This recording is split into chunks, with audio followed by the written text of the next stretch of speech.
were giants on the earth. There was a giant piano. The piano as big as a tree. So, do you remember how it all started from the very beginning, from the very inspiration? I totally remember that was a gift from you. 3 years ago we went to the special trip to Germany. I may even start a bit earlier than Really? that. Yes, like maybe even 2 years earlier than that. When we first met, the piano guy, that was his nickname. And Yes, on SoundCloud. Yeah, no relation to the piano guys, but that was his nickname. A guy who posted some Fantastic piano pieces, solo piano pieces that sounded different than any regular piano. That sound would catch your attention right away. Yeah, like I really liked how it sounds. It sounded both crystal clear, but at the same time it sounded massive, like a church organ. It was really that rumbling, roaring sound. So we had this argument whether it was a piano or actually an organ, and then Yeah, like I felt like it was a piano, but something special. And then his identity was revealed on SoundCloud. It turned to be that the piano guy is David Klavins. David Klavins is a renowned piano maker, and he made a special, very special, unique piano, the biggest upright piano in the world, that he called the Giant. And then 2 years later, 3 years ago... Yeah, you invited me to that magical trip to actually meet David Klavins. He was kind enough to have us at his studio, where he makes the different pianos, tunes them, and also his Giant creation was right there, so I could play the real Giant in Germany 3 years ago. And do you want to know what happened? How was it? It was totally surreal, because I never expected that the actual piano would sound so dramatic. And the fact that you had to climb on the second floor to touch the keyboard that is all up while the strings are all hanging down, and also that feeling when you touch the keys and the sound is just floating around you, you're vibrating with the piano. It's really a giant experience. There's no other word. Giant is very big in all senses, both size and sound like. The minute I touched the keys, I just started playing. And you played for about an hour. Yeah, I couldn't stop. It was difficult to stop, because when I start letting my mind go, it just goes all over the place. But so it happened that the first first 5 minutes of my improvisations We'll were talk really about this. structured. We'll talk about this later. It's very special, and this is actually the part of this story. Milana got the chance to play for about an hour. And I remember David, while listening to Milana improvising, he whispered, like, it's a pity that there is no recording equipment, because he would just push the button and record everything that Milana was improvising during that hour. And I think that was the moment when I thought about one day we want to come back and record a whole album. Ever since I played the real Giant, we continued using the digital sound of it in many different compositions. That included even the original song that we produced last year, the Snow Queen Waltz, used the sound of the Giant. And I remember, like, about last October or something, after using the Giant VST in many of our compositions, I asked you just to improvise a couple pieces and just on the keyboard, like in one of the evenings, like we always do, just recording a series of improvisations. And one of the first pieces that you improvised, it was so dynamic, so adventurous, so powerful.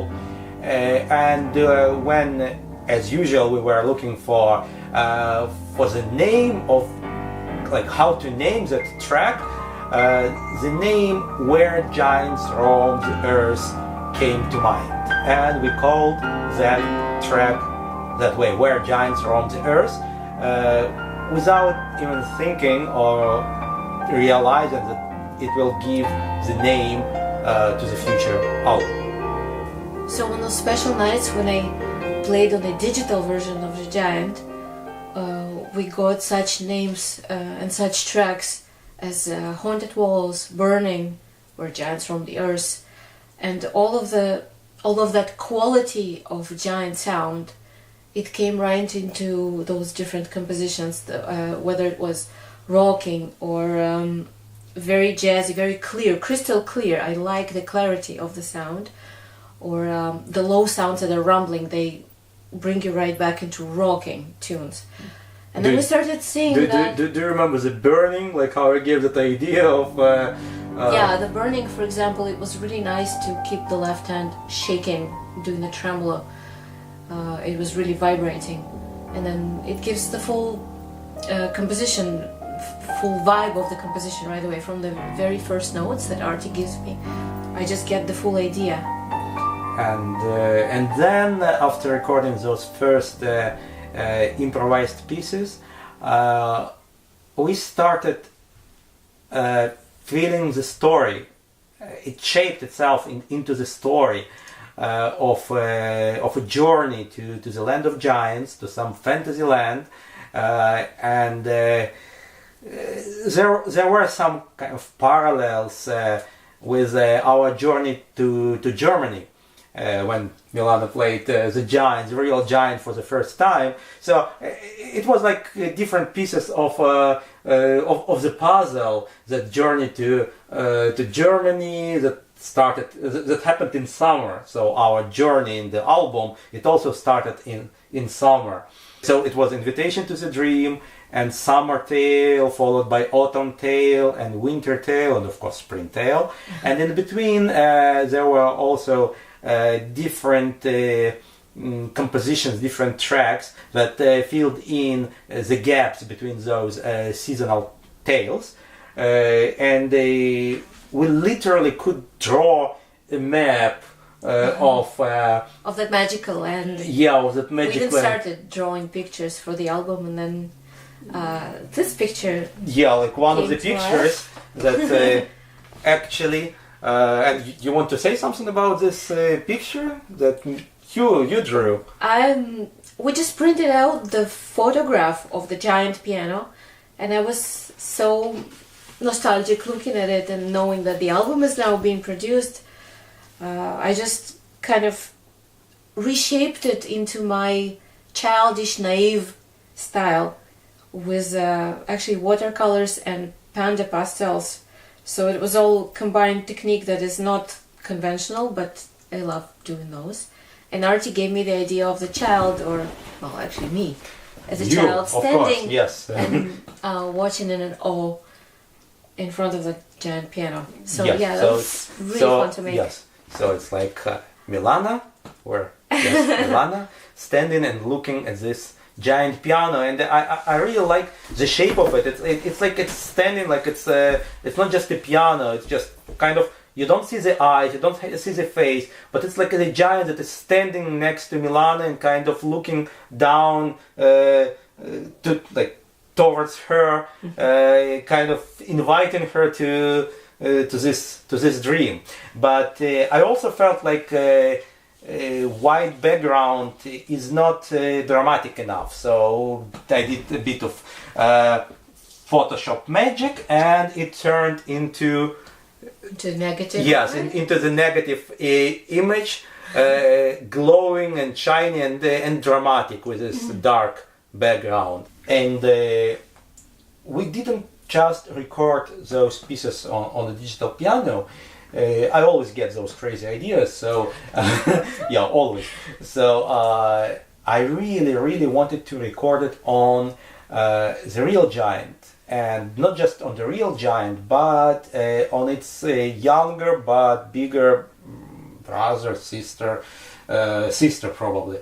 David, this year, well, until this year, the giant was the biggest upright piano in the world. But this year, David also achieved his lifelong dream, and he created a even bigger piano, like 4.5 meters high piano that he called Regina. So this is why he didn't know how to call younger brother, younger sister Regina, well, probably younger sister. Well, and for that, for being able to record those compositions, we had to transcribe them. And we spent quite some time. That job is never pleasant, but it's part of the deal. If you want to reproduce your improvisations and to let other people play them and to let myself to replay them like I improvised them, you had to put them into notes. Yeah, so we had to just... It takes a lot of time and go effort. And knowledge. Artie was studying those programs and teaching me about those little things. And we got 14 pieces. More than 100 pages. Yeah, 103 pages. When we are not professional transcribers, but we wanted to do it ourselves for several reasons. But I think the most important one is that it was ours, and I felt like we are the ones who feel all the different nuances, the way we want to. We want the sheet music to look, with all the expressions, with all the instructions and so on. Yeah, it would be impossible to give it to somebody else and to try... we could. To do exactly what I meant. Sometimes the way I played it, it's not exactly how I would instruct somebody else to play it. So it was important for me to keep watching the process of writing every little note, every little instruction to the last dot of that. So it usually took about 5-6 hours per piece. Yes, per piece, and it was 14 tracks. So not easy to 5-6 hours per piece, except for one special piece that I think I really got on your nerve when I asked for that piece. And I remember which one. Yes, the very special piece for us is the piano is big as a tree. It got its name after. It got the name after 3 years after I actually played it, because that was the first 5 minutes that I got to spend on a real giant. That was the beginning of my improvisation in Germany. So those 5 minutes where my mind took me somewhere else on this earth, they were shaped into a very interesting, very structural piece that has the first one, three or four parts in it. When you touched the giant for the first time, like you didn't. I wasn't ready. I didn't prepare anything. But I never expected that wave of sound just hitting me, and I was literally shaking on that bench because it was so dramatic, so big. I was like swimming in the ocean of sounds. So the piano, as big as a tree. The name, like first we called it differently. First we called it Milana meets the giant. Milana meets the giant. Like on this picture actually, like little girl Milana meeting the giant in the giant's land. But later we decided to rename it, and I don't really remember why was that. Do you remember? I think it's because you were. Even 3 years ago, you were saying, I would like to build that kind of a piano one day. Of course, not having the real knowledge and not even aiming for the real one, but something big. So, as big as a tree. I don't know, we started talking about maybe making a video for it came later. I don't know. It actually came later. I remember that the name came first. Maybe it was like that first phrase that we opened this video with. In the giant's land there is a giant piano, the piano as big as a tree. So in the giant's land there should be big giant pianos, and they are as big as trees. So it kind of naturally it came. It's curious because in this album I did feel like a child. I usually feel like a child when I play the piano, and I think the concept of piano as big as a tree is something that the child would probably even feel when he approached the real piano, not just the giant. So it makes sense to me that we named it the way we did. And what was special about this piece, about making of that piece? That actual putting the piece into notes, the transcribing was very difficult because we only had a poor recording from the camcorder. The sound was interrupted by some noises from the outside and screeches and not very clear. But you really wanted to have every single note the way I played it, with all the difficult runs and changes, put it back into the paper.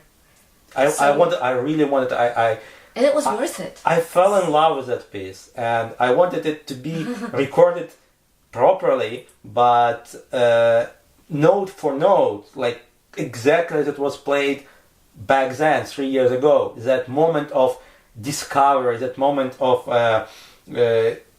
something bigger than you, excitement leads you to it. It was magical because I felt like the music is playing itself 3 years ago when I touched the giant. So now we had to reproduce that feeling by transcribing correctly.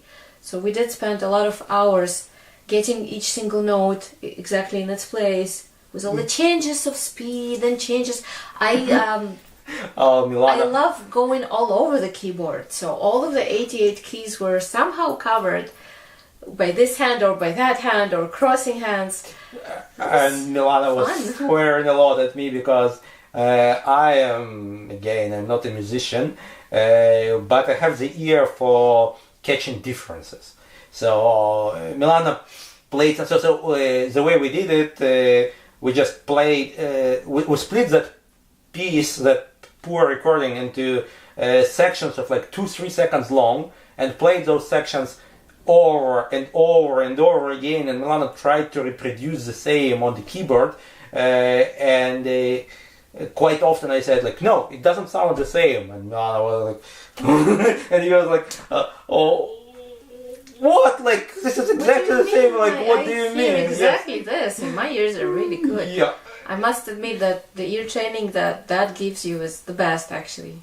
A lot of jazz musicians say that if you want to really ear train yourself, you get a track that you love and you put it note by note on the paper, by hand, actually. So that was a really good training for me. Yeah, and for me, I couldn't even explain. I hear the difference, but since I don't have any musical background, I wasn't able to say what's different. Sometimes I got the note right, but not the second note. Or sometimes I got part of the chord right, but not the rest of the 2 notes or 3 notes. Or the accent is a little bit different, and it feels like okay, so something is wrong. Maybe the rhythm is wrong. Yeah, or because wrong. The speed was flowing. It was not played to a metronome, so it's a free flow piece. Ebb and flow. Yeah.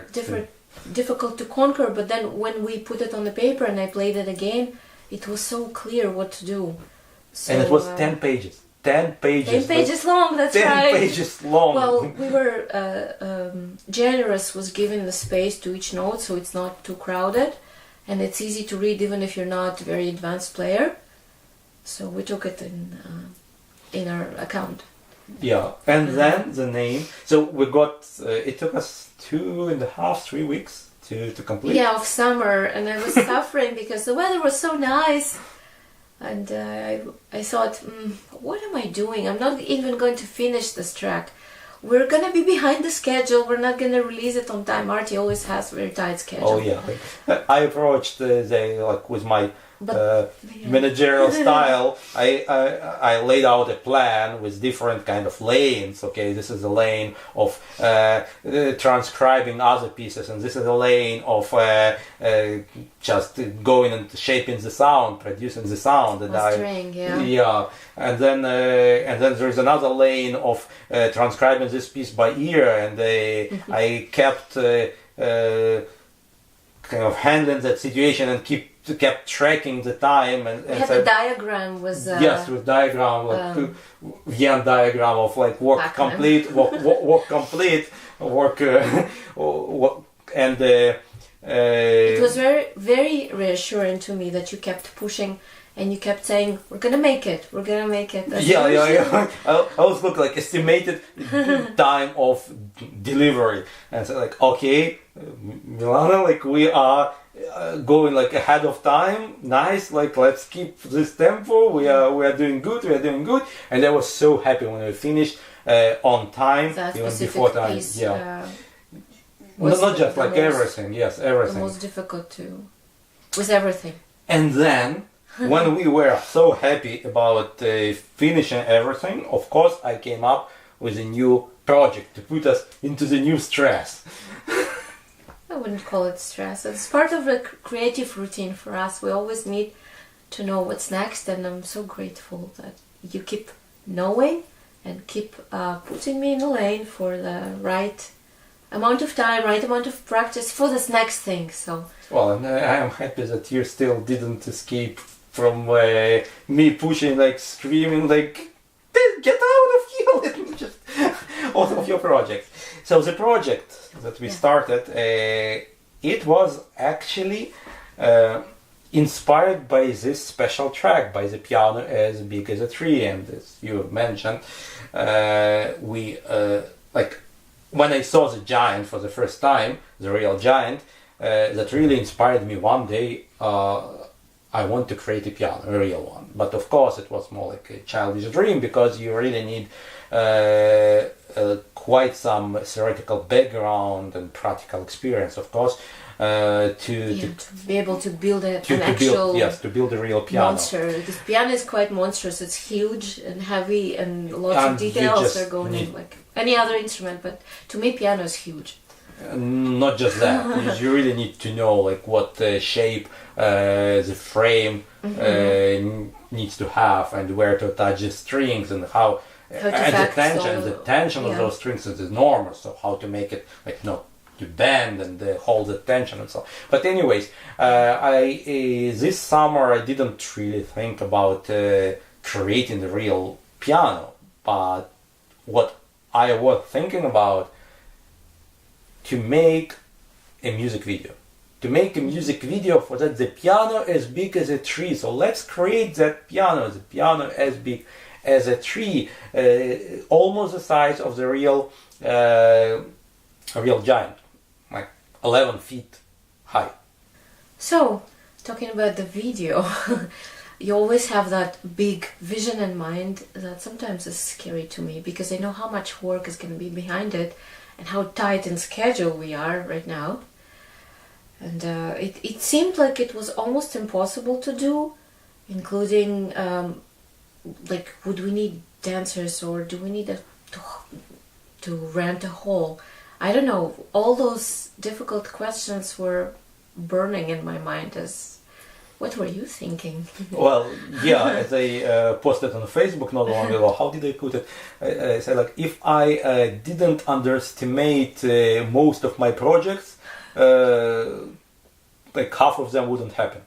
I tend to underestimate them and just jump on them and start doing things, and then just pity not to continue, not to finish them. So I'm just kind of jumping on them and then just, okay, rolling with it. Like, what can I do? Just abandon them? No, it's too bad. They are your children, you take responsibility, right? The projects, I know. The project. I know how you feel. So with this project I didn't want dancers. Actually, since I knew that our schedule is pretty tight, I wanted to make it small. Well, small, yeah. Relatively small. Relatively small, yeah. So I thought, I want to build a model of the piano. It won't be playable, of course. Meaning, like, it won't produce any sound. Partially. Sound, yeah. But it should look like a piano, like a real one. And then I thought, let's put it in the forest and film it. Film you playing on it. So it will be like On top of it. of Pretty course high. on top of it, yes, on top of the world, because it would be the piano as big as a tree. And I also wanted to have some dramatic shots with a drone. So and also I wanted some theatrical makeup. Yeah, and it was our first experience with drone ever. So that was... At that time, I didn't have any experience at all, so I didn't know. I only knew that there are some legal aspects to it, like some restrictions and so on, that I did not have a clue about it. I had to Google, I had to ask around. So I did two things in parallel. The first thing, I asked around for some drone operators, because well, I learned how to use a camera, but drone in a forest, you really need to have some skills to operate drone in the forest. I wouldn't even approach that. I would land that drone on the first tree. So I asked around, and another thing was, so first was, let's draw the sketch, how I see it. So I drew the sketch, same as with Snow Queen. I drew some like draft on paper. Then I put some sizes, some dimensions, and thought like, okay, let it be between like 3 meters, 3.5 meters, something about that. And then again, same as with Snow Queen Waltz, I wanted to see it in 3D, so I created a 3D simulation, and just to get the idea if how it looks, because when you draw the sketch on paper, I don't know, maybe with experience you can see it in 3D, but I needed a 3D model, 3D simulation to feel it. So after I created that 3D animation, I started feeling like it's feasible, and there was a next step. The next step would be to find one of 3 pianos, because I wouldn't be able to create the real keys, the real keyboard with the real action, and I wanted it to look real. Yeah. So and it's easy, like really, like you can find lots of free pianos that usually not all of them are working, so you have to really check. Yeah, like they are not tuned for years, so they are mostly good for being a furniture.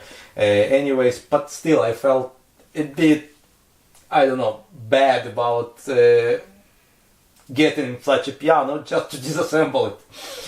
And so I found the piano, and well, it was free, but we had to pay to be delivered to our place, because still pianos are heavy.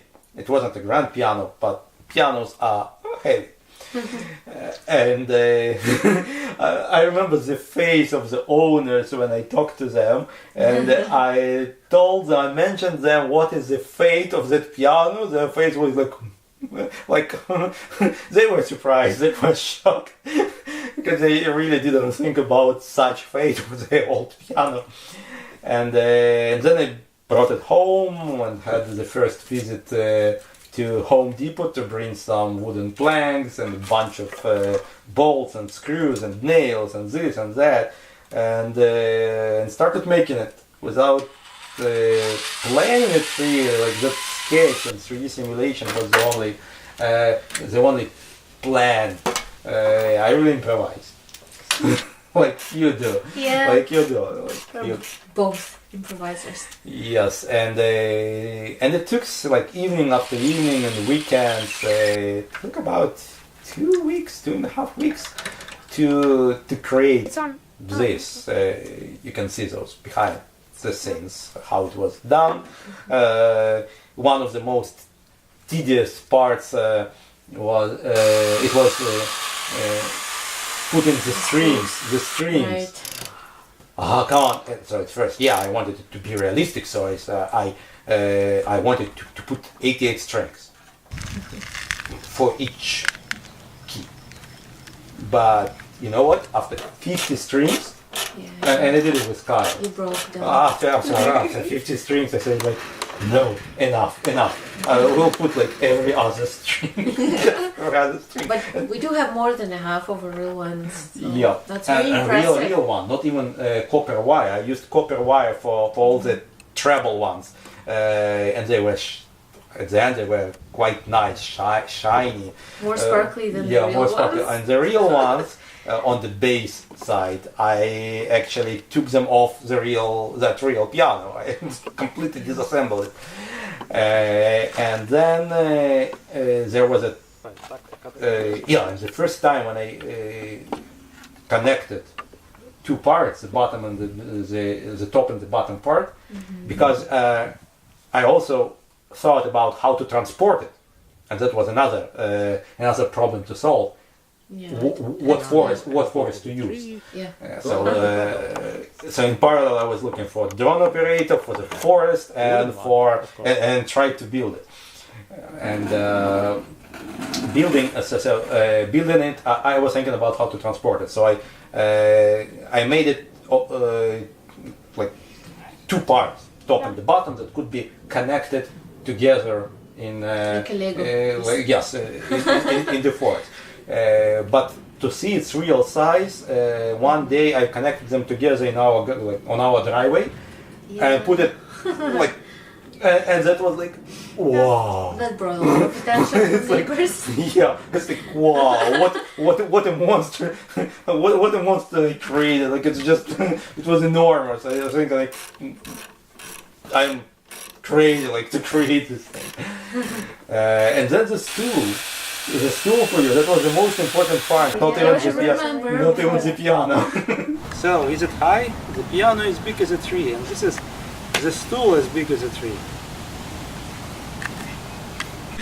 The stool, I was always thinking that it would be somehow framed, and I would feel like it's clear what to hang on to when you climb and when you sit. But no, it was pretty free structure. There was just a bench with an open space around it. And I was thinking to myself, 2 meters high. Okay, I'm gonna probably climb it, and then what? Because then when I was right on top, I realized how high it was, how kind of unstable it was. Yes, I'm sorry, it was stable. I tested it. For me, for my sense of balance, it was unstable. And then when I sat on it finally, and you said the first time, okay, honey, let go of your hands now. You're gonna play the imaginative piano, or like the piano was not there yet, only the bench, right?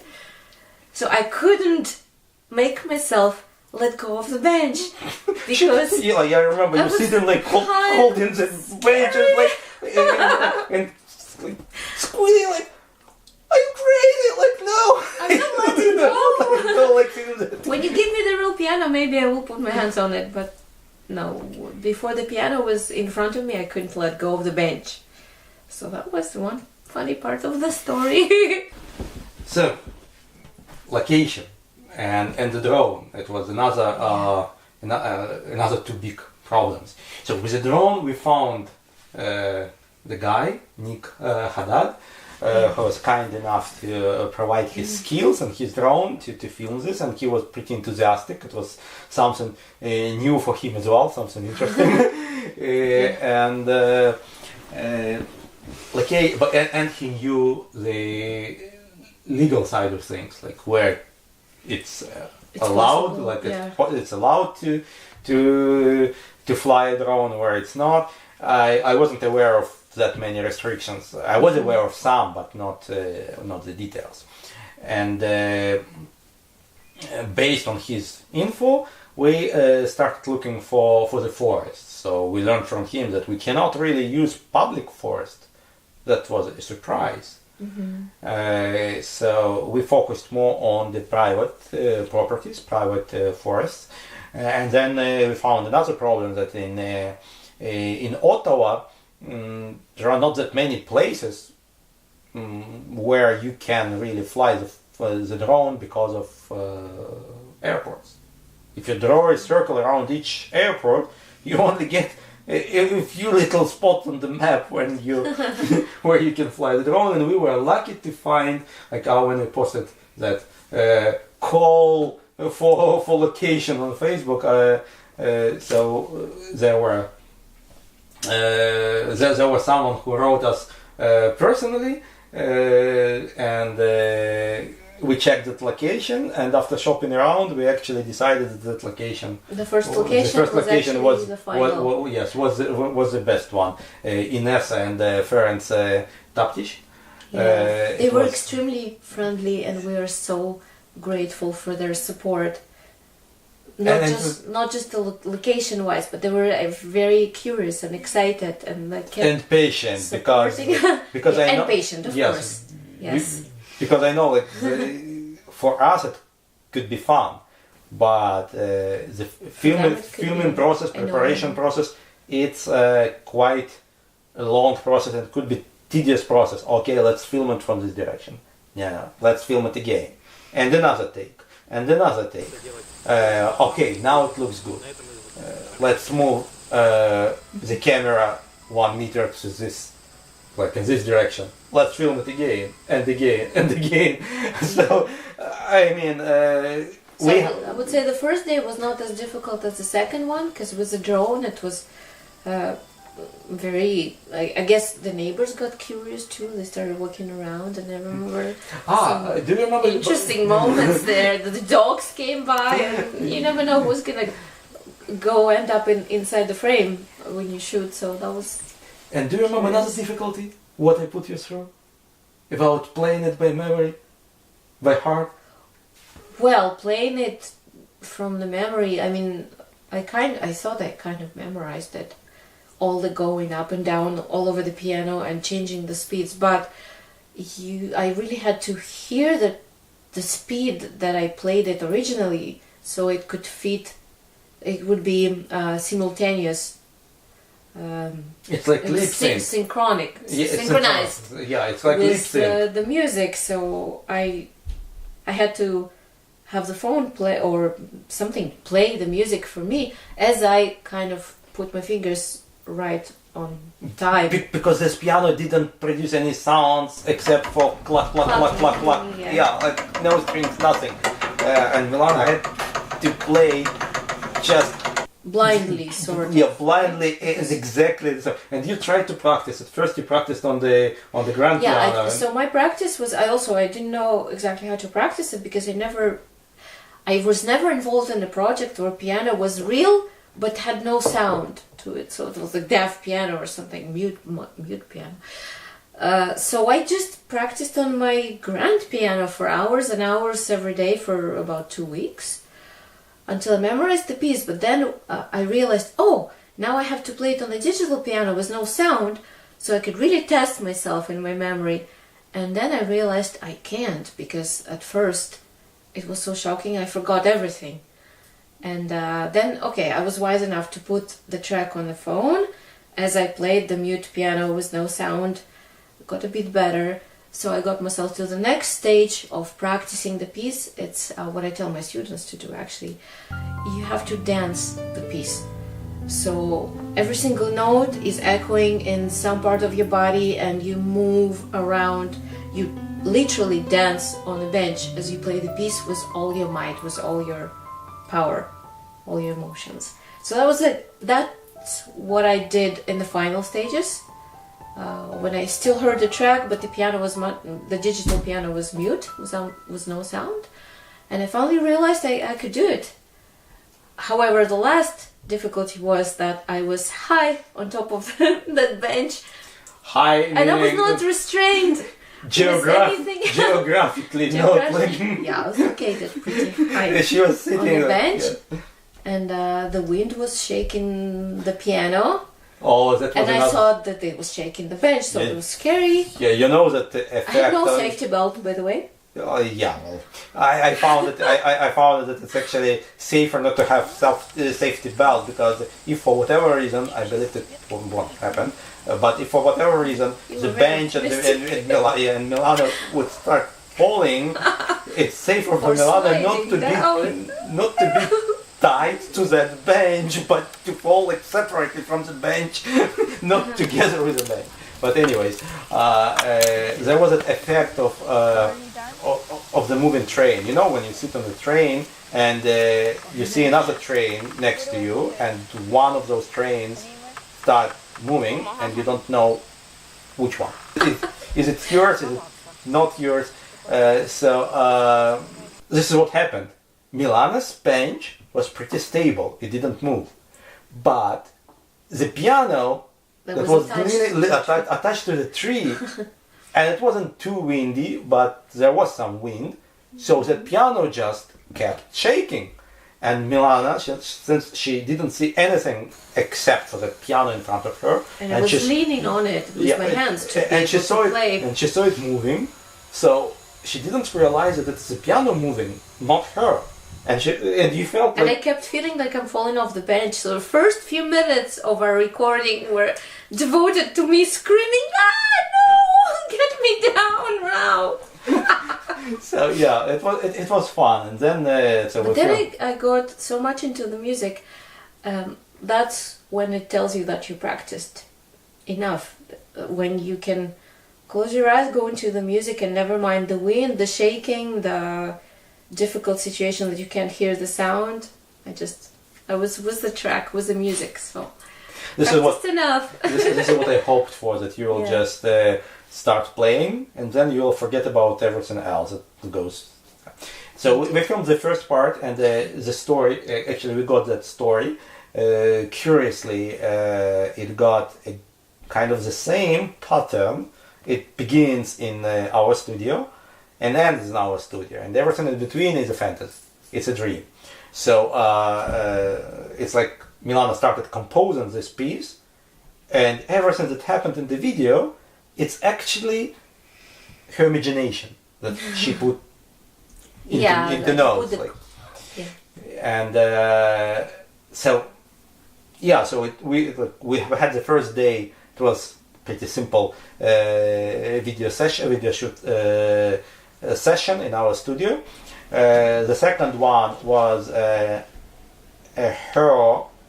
walking into the forest, and same as in our previous video, same as in the Snow Queen, we wanted to have a transformation from something ordinary to something extraordinary. And in this case, I wanted you to turn into a druid, forest creature. Yeah, forest creature, forest fairy, forest, not queen, actually forest fairy. Yeah. And unlike Snow Queen, it wouldn't be human. It would be something from fantasy, something special. So we talked to Dema Silverwings, same girl who did the theatrical makeup for you in the Snow Queen. And after going back and forth with different sketches and images for inspiration, she found quite some image for you. It was really nice, and I also saw it like a cloaked figure with kind of hidden, with only face, like visible face and hands. Something coming from fantasy, something coming from a fairy tale, and in the Snow Queen, I made this transformation.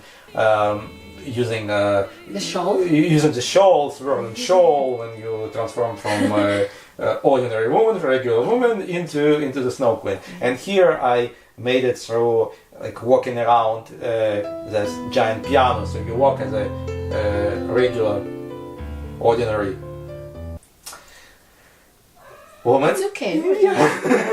And you discover, human, yes. You discover this piano in the forest, and as you walk around the piano, you turn into the forest fairy, and then you play on that piano as a forest fairy. Yeah. So the first day we filmed the first part without the makeup, and the next day spent 6.5 hours. Oh, 5.5 hours. 5 to 6 hours. Yes, 5 to 6 hours. With an assistant to make this makeup, and it was quite a project. Yeah, and transporting the piano, it was also quite a project. I rented a truck, and it was the second time in my life when I drove the truck from our house to the forest. And then we had from the parking lot to the forest itself, it was like 200 meters. But the piano was quite heavy for that. It was quite heavy for just bringing it there. So you obviously needed some assistance, right? And we had assistance friendly. From our friends and from the hosts, from the owners of the property. And the second day we had that video shoot with the makeup and with the drone, and was that our children assistant? yes, and our children were assistant as well, and that was it. Like, it was way smaller project than Snow Queen. No dancers, no special decorations except for the piano and the forest. No lip sync, which is also kind of... We had finger sync. Finger sync was not as difficult as lip syncing to me, I think. But anyway. And this is the story. And then it took 4 or 5 evenings to assemble it. All the clips. We filmed about 2 hours of material that we had to choose from. Including drone footage and something that we filmed in the studio, and here it is.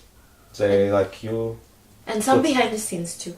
And some 2 hours of behind the scenes as well, of how the piano was built and how we filmed in the forest. And we hope you enjoyed this this insight into how it was created. We surely enjoyed it. Yes, it was. It was really nice, and we left the piano in the forest. And as you may have heard, we are recording this video less than a day after we had a complete blackout for almost 2 days after tornadoes sweeping through. We had 3 tornadoes, 3 touchdowns. 3 touchdowns, yes. Oh, it was pretty dramatic, and there are a lot of damages in the city. But the piano, standing there in the forest, almost next to the place where a tornado touched down, it survived. All the wind gusts and everything. Yeah. It is still in there, which is a miracle. That's a relief. But some magical. Anyways, I think we need to wrap it up because it's just it's been a long story. we wanted to make it. We wanted to make it like 10-15 minutes long, but it will be an hour. I guess. So, bye bye, and see you in the lands of giants. Bye. See you.